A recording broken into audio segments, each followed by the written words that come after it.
Firenena fahatelo ambin'ny folo ahitana mponina maro indrindra tsy manana herinaratra Madagasikara raha ny tatitra ny banky iraisam-pirenena.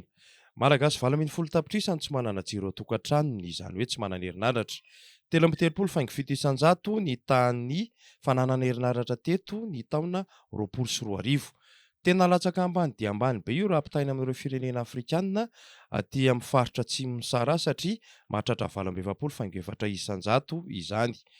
Manampy an'i Madagasikara amin'ny alàna ny tetikasa desima moa ny banky iraisam-pirenena ka manokana vola amin'ny tetiny 400 tapitrisa dolara. Tanjona ny azon'ny olona 10 tapitrisa herinaratra. Tetikasa mbola andalam-patanterahana moa izy io. Fa etsekilan'izay ny mahagaga sy mahatalazona dia efa ho 50 taona latsaka kely izao. Ny JIRAMA izay nanomboka ny 17 oktobra 5,700 no naha-orinasa-mpanjakana azy. Kanefa dia arakaraka ny nabetona azy no nampitombo ny fahavoazany. Malaza ho anisan'ireo orinasa fangalan'ny fanjakana vola be ny taona 2070 ny JIRAMA tahaka ny Air Madagasikara. Manampy an'io ny fisihana kabraraka amin'ny fitantanana. Dia aty amin'ny taona 2024 ka hatramin'izao ihany antsika izao, potika tanteraka ireo orinasa ireo. Samy harem-pirenena ireo.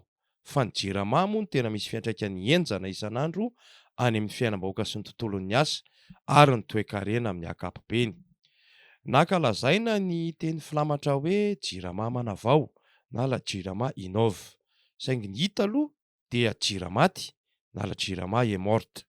Maty lava ny jiro, tapaka lava ny rano. Hatreto tsy mbola re hoe inona ny vahaolana maharitra sy mahomby.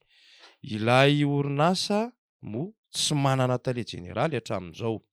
Hoy ny resaky ny olom-pirenena any anaty fiarahamonina any. Raha tena te hambabo ny fon'ny vahoaka marina ny mpitondra fanjakana, dia io olan'ny JIRAMA sy ny famokarana angovo io no mila vahana.